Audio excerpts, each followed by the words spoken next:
नमस्कार, मी प्रथमेश रायडर. तर ही छोटी मोठी आपण आता हंपीमध्ये आहे. अशी दगडाची रांग तुम्हाला दिसेल. छोटी मोठी मंदिर आहेत.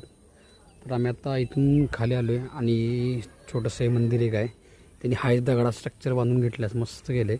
किती जुनी संस्कृती जपायचा प्रयत्न त्यांनी केला आहे बघा. कुठेही तुम्हाला हालतूपालतू दिसणार नाही वगैरे. हायशी जी स्ट्रक्चर आहे जपून ठेवा.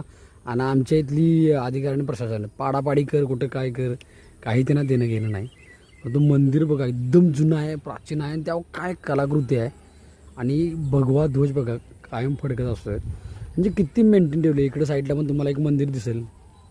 हे अखंड मंदिरच आहे, पण तुम्हाला दाखवते. पण ती संस्कृती म्हणा, कल्चर, क्वालिटी टिकवली जाते. क्वालिटी फालतू फालतू चालत नाही. हाफ पॅन्ट रोवर चालत नाही, तुम्ही जीन्स वगैरे नाही. ठराविक जे कल्चर आहे ते तिने मेंटेन ठेवले. निदान आमच्या इथे साधा म्हणजे अंग झाकून ड्रेस तरी या, हाफ पॅन्ट राहून मंदिरात येतात. नसलं आपलं प्रशासन. आणि जरा कोणतरी कडक करायचा प्रयत्न केला की लय जणांना मुळव्या सुटतोय की हाफ पॅन्ट आता काय काळाची गरज आहे वगैरे. कारण पण तू कुठं गरज आहे ती लोकांना पण कळलं पाहिजे. मंदिर ही आपल्या संस्कृतीची भावनाची ही आहे. त्यामुळे आपली संस्कार आहे, त्यांना आपली संस्कृती मेन आहे ती जपलीच पाहिजे.